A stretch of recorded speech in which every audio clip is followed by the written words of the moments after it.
make a move in the ring. You can hit me with a word you fling. Hey everybody, how's it going? It's South China Morning Post. This is the Post-Fight Podcast. This is Nick Atkin and my guest today, as usual, Chris Edwards-Bailey. Chris, we're here to talk about one championship, aren't we? Bit of news drop this morning. They've added a couple fights to an already stacked Inside the Matrix card in Singapore on October 30th. Not just 4 title fights now. We've got Edward Folayang against Antonio Caruso from Sanford MMA, and Ritu Phogat, the Indian Tigress, will be fighting Anu Shreypov. I hope I pronounced that one right. 2 more MMA bouts. This card is insane, isn't it? Yeah, this card just keeps getting better and better. And I mean, I know One Championship have been doing events post-lockdown, but this is really them stamping their authority in Asia and coming back with an absolute banger of a card. I mean, to add Ritu Phogat, that's one for everyone who's a big Asian MMA fan, everyone who wants to see India do well, everyone who's invested in their success. I'm invested in India's success as a nation. The more Indians we get in the sport, just even the bigger and global the sport will become. And I think this will just be another announcement, putting her on a big card against a better opponent. I'm really pushing her out there. Edward Folayang, we get to see against Karasu from a very, very top gym against the veteran, which is Folayang. And this actually a kind of make or break it fight for Folayang, because if he really loses this is him maybe taking a step back away from competing against the champions for a championship again. Yeah, my a little birdie, shall I say, has told me there's a bunch of other fights have been lined up for this show as well. So because it seems just there's 6 on that, it looks like they're just going to do what they've been doing at the moment, which is recording fights before the show and having it in the bank for the week after. I've heard some of the fights that are also going to be on this, and they're insane. I hope we can announce them soon, but it looks like they are saving those announcements. Chris, are you in favor of this style of pre-recording fights and then having them a week later? Is it unfair? I just want to see all of them, and especially with 4 title fights, I would prefer a little bit of a build-up with some prelims, get things going, have a cup of tea, what have you, really build up to that main event. Yeah, it's really, really hard, isn't it? Because I can agree with both points of view. Like, it is fantastic. Say if they would have split this card and we would have had more title fights to look forward towards the end of the year.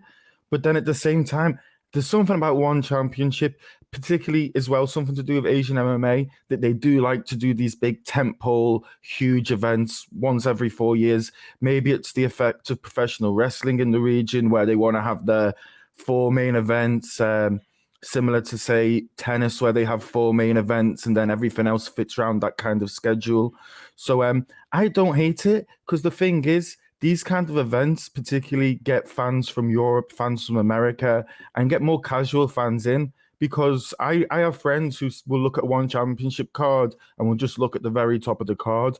But when they see there's 3 or 4 title fights, any casual fan of MMA I know is always in on these cards. And I love that buzz, because I love to be able to talk to not just Asian MMA fans, but UFC fans and Bellator, because it's one of the few times, these 3 or 4 times a year, we get these big cards where we can actually say, ooh, and we can match up people between different organizations. Yeah, I put it on my Twitter. I'm blowing up. Got 8 retweets. I normally get 1, and that's from my mum, I'll give you 1 more.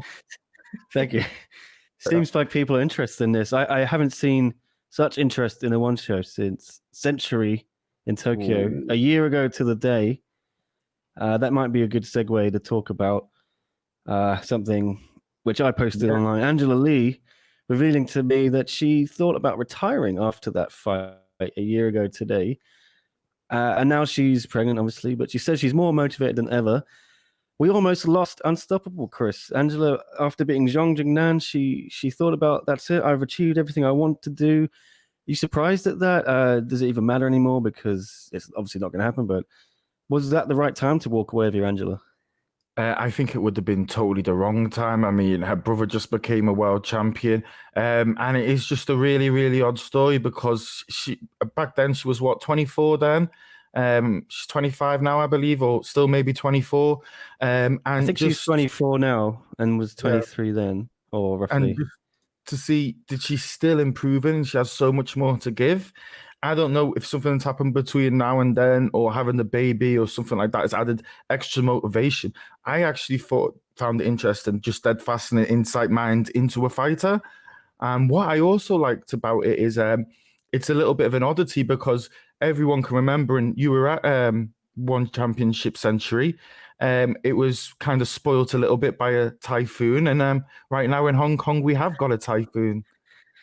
What another great segue from us. Is that why you're wearing a little hoodie? What is Yeah, a that? little hoodie. Kind It's of a little jacket? bit wet outside and windy, so I'm trying to stay in today, but ran out of Ready eggs to this wrap up. morning. Yeah, I'm annoyed. I spent half an hour removing everything from my roof last night, and I woke up today. There's no typhoon to be heard of or seen. I stayed in. We had a warning, stay away from the office. I had a bunch of meetings today and interviews, but it's all good because, yeah, so back on Angela, sorry. Yeah, we have been going back and forth with Angela and Denise all week, haven't we? Atomweight Grand Prix. I did a couple of other interviews, and some people have announced their intention to be in this Grand Prix. The most interesting to me, I think, is Sam Fairtex pretty much confirmed to me she's going to be in it, or at least she wants to be. And she says she only wants to focus on MMA, which I think is noteworthy because obviously former Muay Thai and kickboxing champion in one. She's been bouncing back and forth between the three different sports. In that interview where Nat Wonder Girl was also on, and Nat kind of said, I think it's going to be good for her to just focus on one sport because her body's a bit confused, changing the rules every other week. And I see that could be something. I've said it before. I didn't think it was good for Stamp to keep changing things. So I'm glad she's focusing on MMA. Do you think she's got a chance in this Grand Prix, or is she going to be outmatched? Because she is 4-0-1, but the opponents haven't been top quality, let's say. There are people in this Grand Prix, and the thing is, this Grand Prix is a great testing ground for her because you'll get a bracket, you'll know who you're going to fight, you can aim to fight each person, and it's going to potentially, if she gets to the final, give her 3 more MMA fights in a short amount of time, which is what she needs because in the early days of your MMA career, you should be fighting as regularly as possible. But obviously, she couldn't really do that when she's got 2 other belts to defend in the same organization. And then we have to put onto account muscle memory, slight weight differences you want in different sports. Obviously, in kickboxing and Muay Thai, you want to carry as much muscle mass in your legs and arms, while you might want a little bit more core strength, shoulder strength in MMA. So it can really change. And I think actually for her to go out there and focus on MMA and coming out is the absolute perfect move. And I think it will pay dividends. I think it really depends on the draw of the Grand Prix. I think she's got a chance against any striker. Angela, I think she would really struggle with. Meng Bo, I think she would really struggle with. But apart from that, I think she has a fantastic opportunity against anyone. And anyone out there who would face Stamp, I would assume their coaches are just going to be talking about, okay, keep it tight on your feet, but let's try and get her to the ground. Let's put her where she's uncomfortable. And everyone will be looking out for that. Yeah, and also from that interview, Wonder Girl told me she wants to try MMA, but obviously she's only signed to compete in kickboxing and Muay Thai with one. But it's interesting to note she is training, and she says she's been training with Stamp. Stamp said she's got good technique. When can you see possibly this happening? It's probably at least a year away, isn't it? Oh, yeah, definitely. I think Wonder Girl needs to do more in the field of Muay Thai and kickboxing while she's still in the prime. I think concentrate on those sports, get your world champions in that, and then cross over. I think you can compete in both sports when you're in your transition. But as Stamp now has been doing it for about 2 years, the MMA, she should be starting to get out of that transition and just focus on one. You see it with some other sports, like between rugby 7s and 15s, or you get it in 5-a-side football to football. People will transition from one form to the next, but generally very few people continuing to do both at a high level. Yeah, go check out those articles on scmp.com/MMA or our YouTube for the interview. Here it is. SCMP MMA on YouTube. Please like and subscribe, of course. I don't know how we're segueing back to this, but we also wanted to talk about Garry Tonon because Mr. Tonon, he had revealed that he had signed an agreement to fight someone who he said was 12-0. That had everyone scratching their heads like, what the hell is Garry talking about? There's no one in one who's 12-0 other than James Nakashima, who's about 2 or 3 weight divisions higher than Garry, who fights in featherweight. Garry's the number 5 ranked featherweight in one. But now it looks like that one's off anyway, because he's put out on Instagram he signed a new bout agreement because his previous opponent couldn't make it because of COVID travel bans. Looking forward to telling you details when I'm allowed to. Right. Who the hell are we? Is there a date for that? Is there a date for his fight? I do remember Garry saying on Twitter before, like a few weeks ago, looks like I'm going to be fighting before November. I mean, obviously, it's going to be in Singapore. I think one is hunkering down until Christmas, at least, from what I hear. Yeah. I don't know what card it will be on.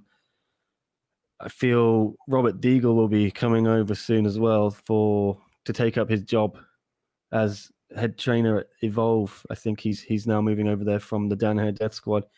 So I'm sure he'll be with Garry and they may make that coincide with that move. But who do we think he's going to fight? I've got no clue. And you know how Garry is, but... Yeah, my issue is, obviously, this is someone, it sounds like, coming into one championship to make their debut. It could be someone maybe linked to Paradigm, could be linked to a number of people. It's a shame, really, it's not Yamada or Matsushima, considering Garry's ranked 5th and they're ranked 4 and 2nd. Obviously, Christian Lee is the number 1 contender, and we have Martin Wynn fighting Laurie Lapicius, who's the number 3 contender, I believe. So it would be good to see if we could see Tonon fight one of those 2 guys who is freed up above him, so that we could possibly see him work his way up, go against a really, really top prospect, and really prove himself. I always forget Christian Lee is number 1 contender in featherweight. Yeah, that's it. Sense. So Tan Lee is fighting Martin Wynn. So and Tan Lee's number 3. Yeah. Yeah, ideally, I would like to see Tonon get Matsushima or Yamada, because I don't really see what it does for him, his legacy or his goals, fighting someone coming straight into one. I mean, if you would compare that to what other people like Eddie is saying, I don't think Eddie would take any newcomer in one. I think Eddie only wants someone who's ranked. Yeah, from what Garry told me before, he has asked for people higher than him, and some people have gone back and said no. And he said, I understand, why would you want to take a fight with me? Like, this guy who's probably going to submit you and he's undefeated. He is a risk, isn't he? I think that's why they were targeting someone outside of one championship and bring them in. This is what he told me months and months ago when he was scheduled to fight, in April or whatever it was, in Indonesia. So I reckon it would still be someone outside of that top 5. Yeah, from the sound of it. Who knows? But yeah, you did mention Eddie Alvarez there. He's also been making some waves, hasn't he, so to speak? He spoke to MMA Junkie Radio, and I think it was in response to an interview I had with Chatri. Chatri told me Eddie Alvarez is 1 or 2 fights away from a title shot against Christian Lee. Christian is obviously fighting Yuri Lapicus in Singapore, October 30th, as we said. But Eddie spoke to Junkie, and he's like, seemed to say, I don't really know what the hell they're talking about. 1 or 2 fights, I deserve a title shot right now. I've been fighting for 17 years. I've proved I've fought everyone I need to. I fight the biggest names on the biggest stages. Give me a title shot. Do you think he's going to get the next shot after Lapicus? Does that make sense, or does he need to go through someone? He has been scheduled against Daggy before, hasn't he? Well, look, I like the fact that one have rankings. If you're going to have rankings, let's at least follow the rankings somewhat. If you give it to the 5th ranked guy, at least they're using the rankings somewhat. I do not think Eddie can get a title shot without becoming ranked. He has to fight a ranked opponent. If that's a rematch against Nasty Yukin, that's a possibility. But a Russian getting over at the moment to Singapore or to Southeast Asia seems very, very unlikely. Shinya Aoki is a possibility for the trilogy. He's ranked 4th, so that's a possibility. He only fought about 6 weeks ago in a special one show in Tokyo, a midweek show. It was mixed rules. I think first round kickboxing, second round Shuto, third round MMA. Organized by Sexyama, and so that's maybe unlikely. So possibly you could try and get Gaddy over, but I don't know what the COVID situation is in his homeland. But Peter Boyce is a possibility. That's one, and that would be a very, very tough matchup because Peter Boyce is absolutely huge compared to Eddie.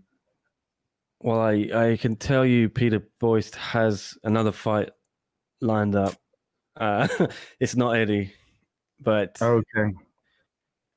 it is. You can probably deduct who it is. Let's say it's someone Eddie knows from one championship. Yeah.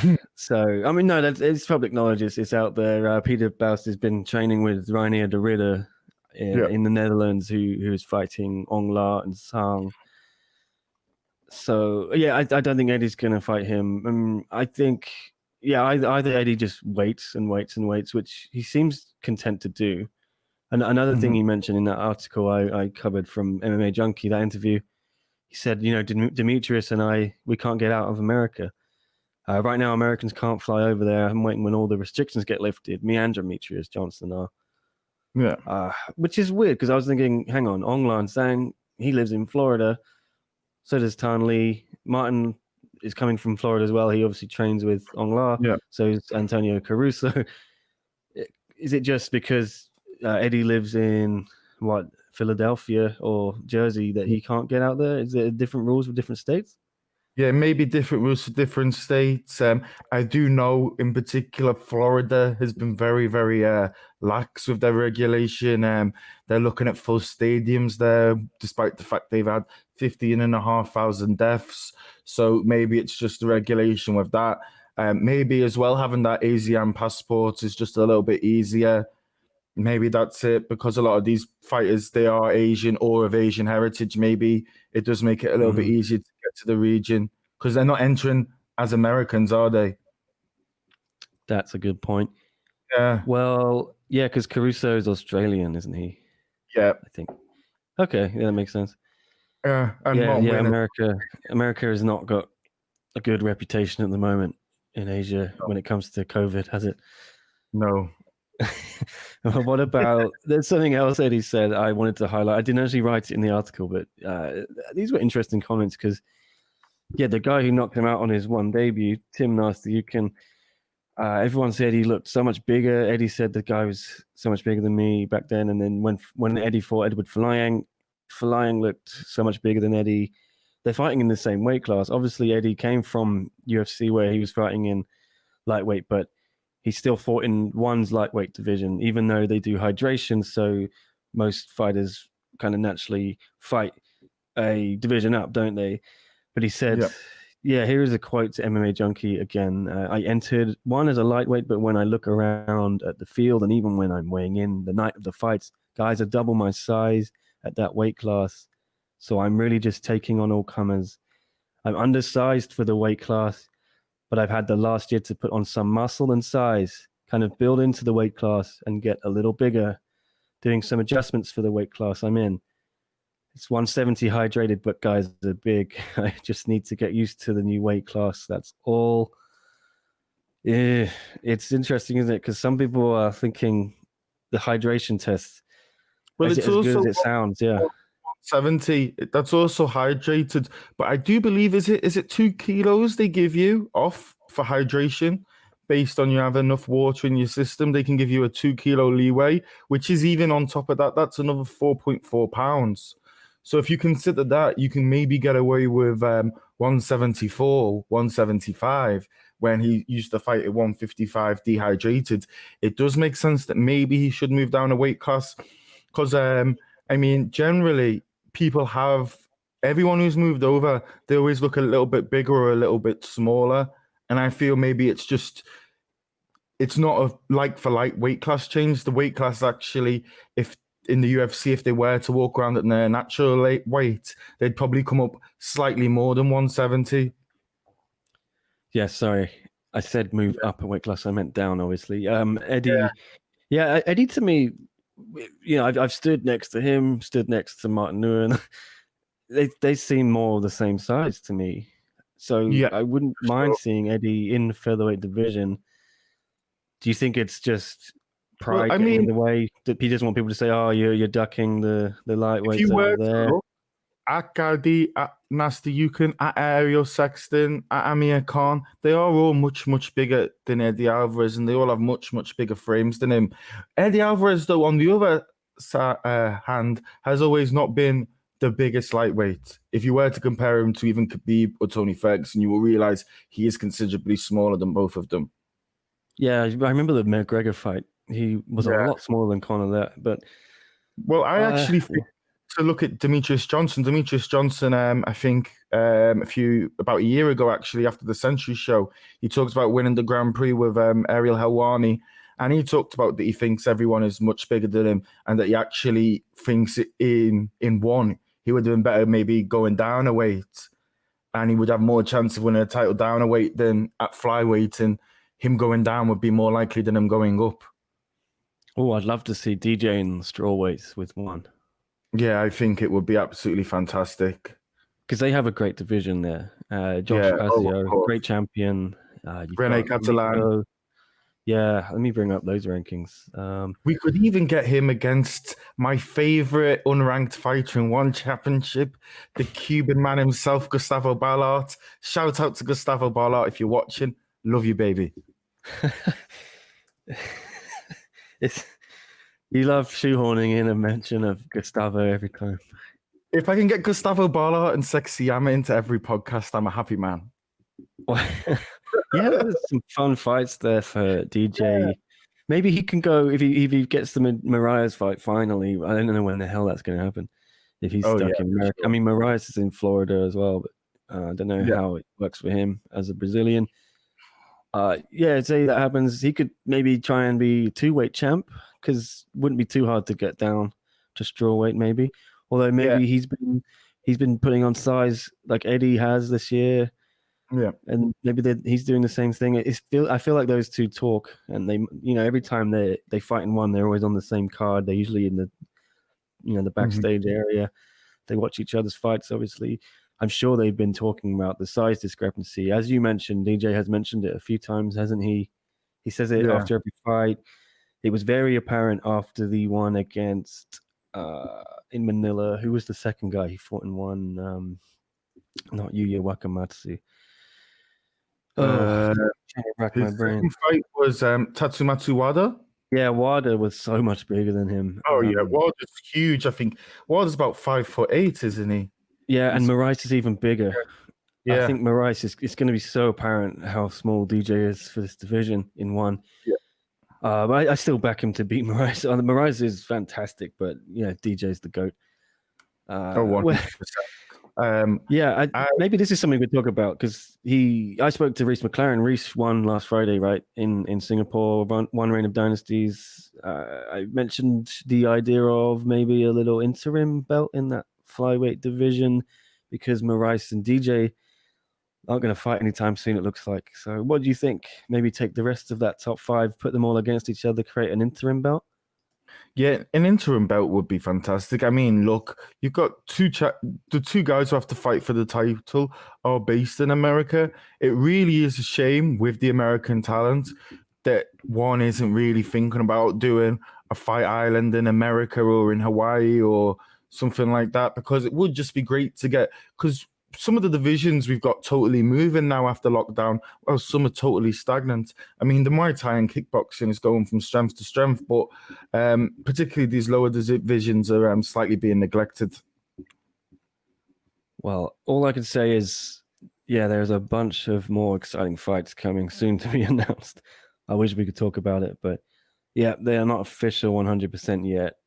I imagine they'll be made official soon, but what we do know is we've got Reign of Dynasties 2 on Friday. Yeah. They taped this last week. Okay. I don't know the results, but I've got the card here. We're going to have a quick run through it because we may as well. Chris has had his research hat on all morning, getting some stats ready on all these fights to fill you in. I don't think you can bet on the card because it's not live, so maybe it's not going to help anyone with any picks gambling-wise. But why don't we kick it off? I'll bring it up on screen 1 second. Where did I have it? Oh, I took it off Mitch Chilson's Twitter. Yeah. This is it. Okay. Yeah, main event. We've got bantamweight kickboxing fight Hiroki Akimoto against Zhang Chenglong. I think, as we said, Chris, the theme of this card unofficially looks like China versus the world, or China versus Asia. Yeah. Well, they've let the Chinese fighters get this travel bubble to come over. So they've stacked the card up with Chinese fighters. They've brought off some of the best prospects from all over China. We've got great Muay Thai fighters, kickboxers. We've got really fantastic MMA fights. And the card from top to bottom is actually surprisingly really, really good. I mean, the fact is, when you think we have Wang Wanfeng in the second bout of the evening, who I believe is ranked third in the kickboxing and Muay Thai rankings, it is quite actually a stacked card with really good talent. And to everyone, some of these names may not be familiar, but these are top guys. Zhang Chenglong and Wang Wenfeng. Wang Wenfeng's fought for a title. Zhang Chenglong probably will fight for a title. And a lot of these are very, very accomplished athletes in one championship and outside one championship. Okay, well, you picked the fight of the night. I'm not the most knowledgeable on this card. Well, okay, we're going to start off.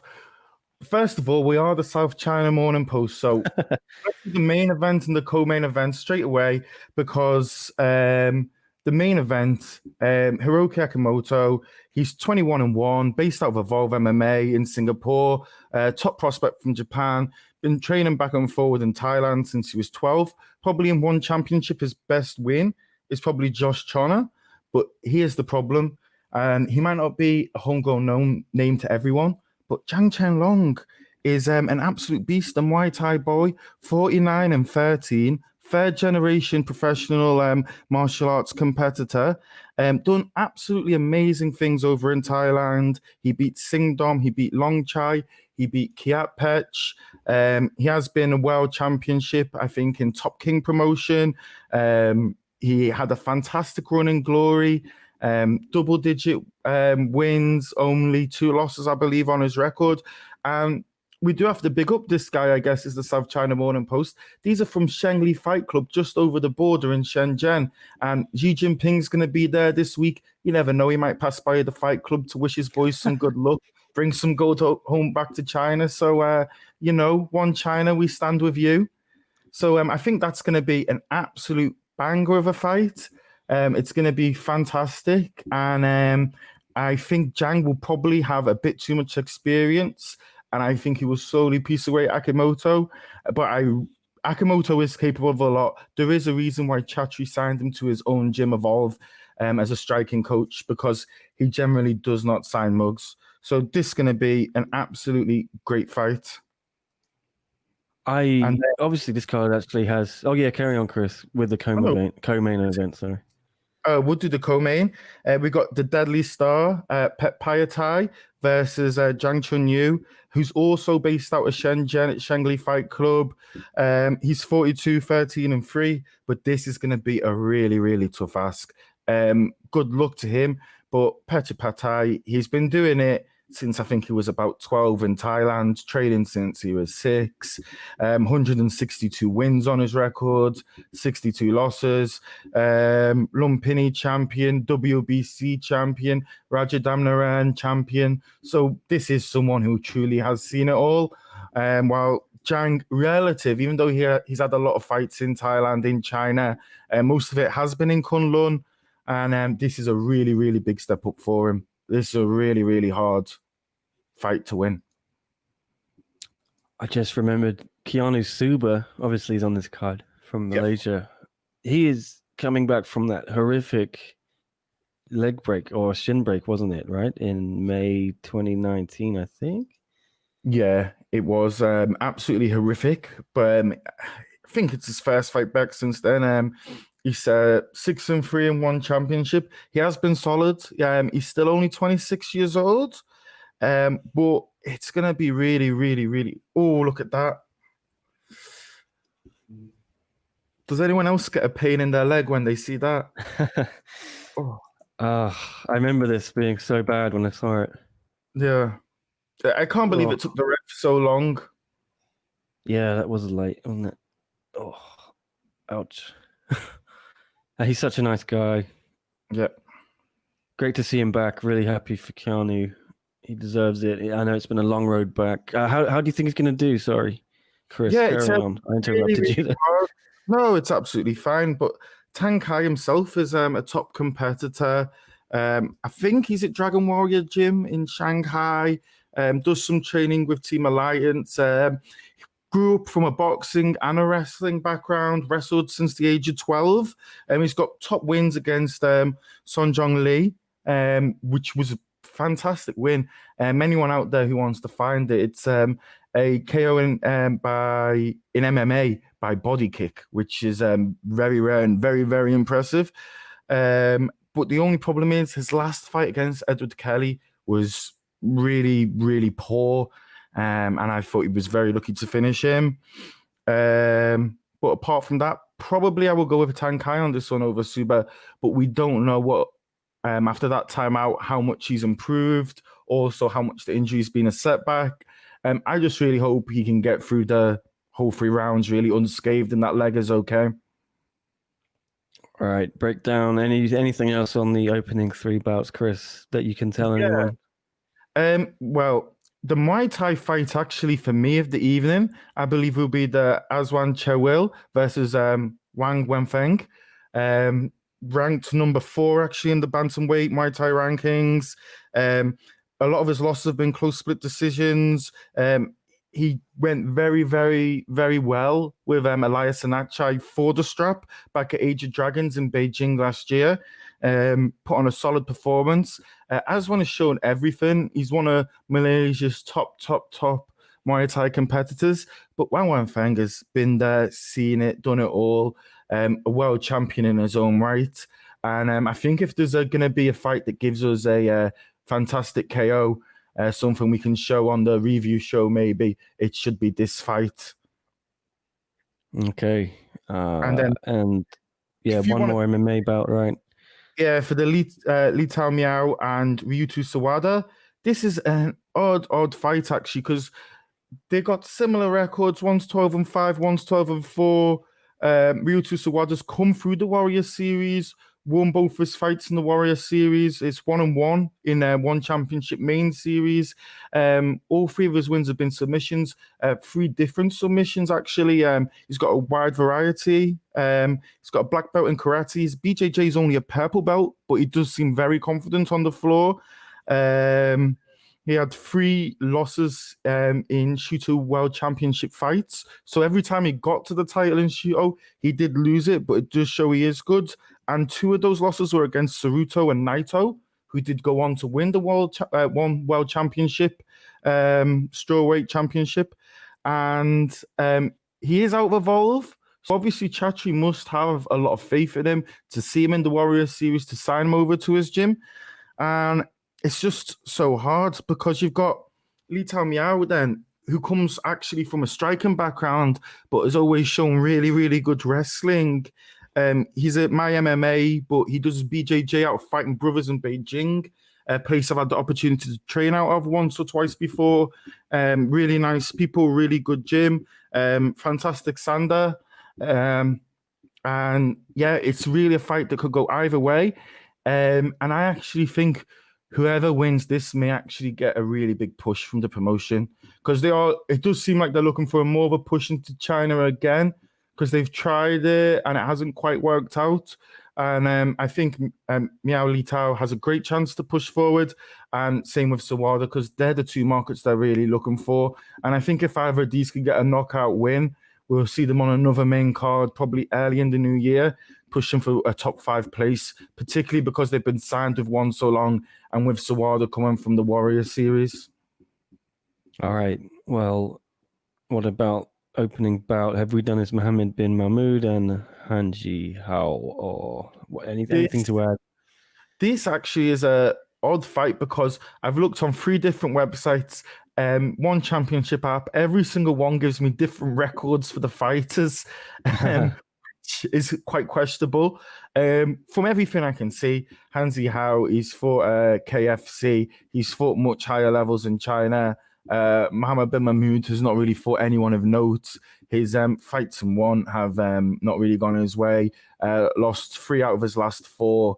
And I think it might just be one of those opportunities where they want to get a Malaysian on the card. They have another Malaysian on the card, well, 3 in total, and he might just slightly be getting fed to the sheep here, like a lamb to the slaughter. Well, if Chris is here on Friday, we'd love to have you over for the live fight companion. If you want to watch and break it down, I don't know if you have plans. Yeah, I'd love to do it. Okay, all right. Let's see if we can rope John in as well. It was quite fun last week. I enjoyed it. So you will do that. We'll obviously do it for the big October 30th show as well. I think there'll be a few more people watching. But always love a bit of one. Always gets it going, doesn't it? It should be That's fun a great way as to always. start your Friday night. Great way to start your Friday night. Right. Always. Well, yeah, thanks, Chris. It's been great to break down the card. Good knowledge. I had no idea about much of that, so I appreciate your help there, sir. Yeah, there'll be always check back here for more One Championship news. Keep it on scmp.com/MMA. I'm sure we'll be breaking some more news this week. I think I've got Ongla and Sung and Rainier de Ridder tomorrow. We're going to have a little face-off interview. Oh, wow. Yeah.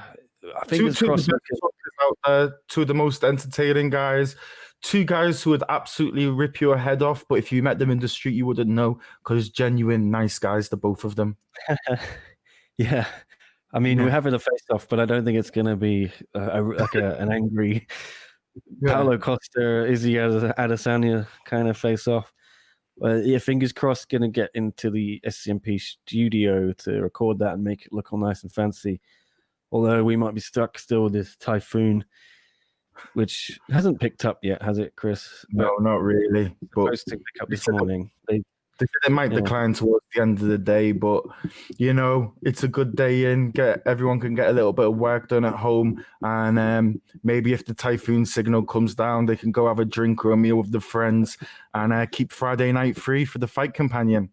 Yes, all right. We'd like to hear that. Yep, thanks, Chris. Go check Chris out on @ChrisEB_MMA on Twitter. I think John's removed the names. The display names. I've only just noticed. So there we are. Yeah, John was really angry. He wants to take the names off. He says it looks cheap and tacky. How do people know who we are? Exactly. We got to promote ourselves. Want to get some followers here. Yeah. All right, John. We'll take it off again. He'll be angry at me. Anyway. Cool. Thanks so much, Chris. Thanks everyone for watching. Remember to like and subscribe. SCMP MMA on YouTube. We're on Instagram as well. Giving Instagram a little renewed push, trying to make that interesting. 367 followers. Let's get that up a bit higher. I think, Chris, you're following us. Just how good is the content there? Yeah. Oh, the content's good on Instagram. Lots of good posts behind the scenes as well. Really good. Hopefully we can get traveling again because I really love the updates from behind the scenes that you do on the Instagram. They're the best because you get to see a lot of what goes on behind the shows and fighters backstage, and that's the insight I love to get from you, Nick. Yeah, they may open a green lane with Hong Kong and Singapore, so I could in theory get out there. Not sure when, but I don't think I can get inside the arena. That's the problem. So I will just be sitting around the hotel interviewing fighters. Well, I mean, I normally do that during fight week, but fight night, I'd have to wait for them to come back as well. It wouldn't be too bad. It would just be fun to leave Hong Kong for a bit. I love Hong Kong, but we've been stuck here since January. I think it is. Yeah. Anyway, I'm rambling. Thanks, Chris, again. Thanks everyone for watching. We'll see you again, hopefully on Friday.